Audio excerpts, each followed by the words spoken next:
The Chief of Staff of the Office of the Vice President attends the House hearing on the alleged misuse of OVP funds for the first time.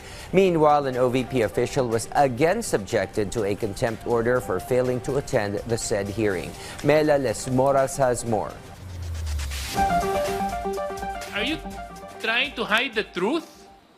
Is it so difficult already for people to say the truth? Parang lumalabas, sadyang iniiwasan nyo na dumalo yung mga opisyalis ninyo dito sa aming pangdinig.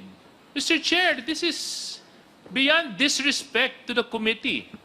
Several lawmakers expressed dismay over the failure once again of some officials from the Office of the Vice President and DepEd to attend the 6th hearing of the House Committee on Good Government and Public Accountability on the alleged misuse of funds. As a result, the committee issued a contempt order for the second time against OVP Assistant Chief of Staff Asek Limuel Ortonio and ordered his arrest and detention at the Bicutan prison. Meanwhile, Vice President Sara Duterte's Chief of Staff, Yusek Zuleika Lopez, appeared at the hearing for the first time to represent the OVP. But before the hearing ends, she was also cited in contempt over undue interference in the conduct of proceedings. Earlier during the discussions, lawmakers once again flagged the suspicious liquidation documents related to the funds of the OVP and DepEd. For instance, there were cases of identical names but different signatures on acknowledgement receipts. Ako, ordinaryo po ako na tao. I am not an auditor, but as you can see it,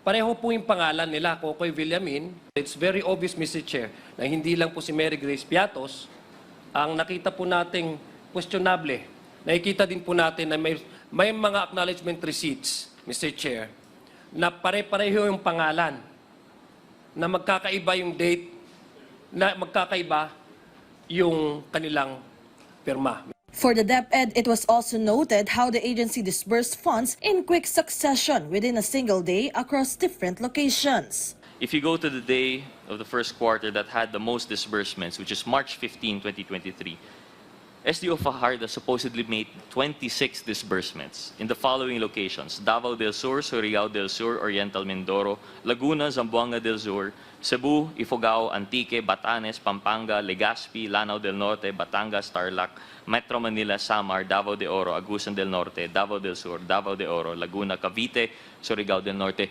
Attorney Camora, let's give him a helicopter. I don't think he'll do that in one day. So it really raises a question. How did SDO Fajardo certify and say that he personally disbursed this? There is the physical impossibility of the delivery and encashment of the cash. Amid these issues, the resource persons attempted to provide explanations that ultimately failed to convince the panel of lawmakers. As expected, Vice President Duterte also opted not to attend the hearing.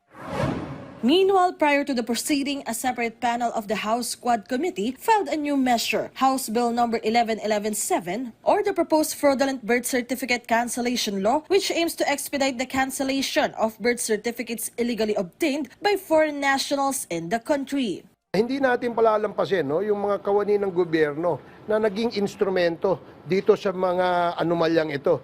Mela Lesmoras from the National TV Network for a new and better Philippines.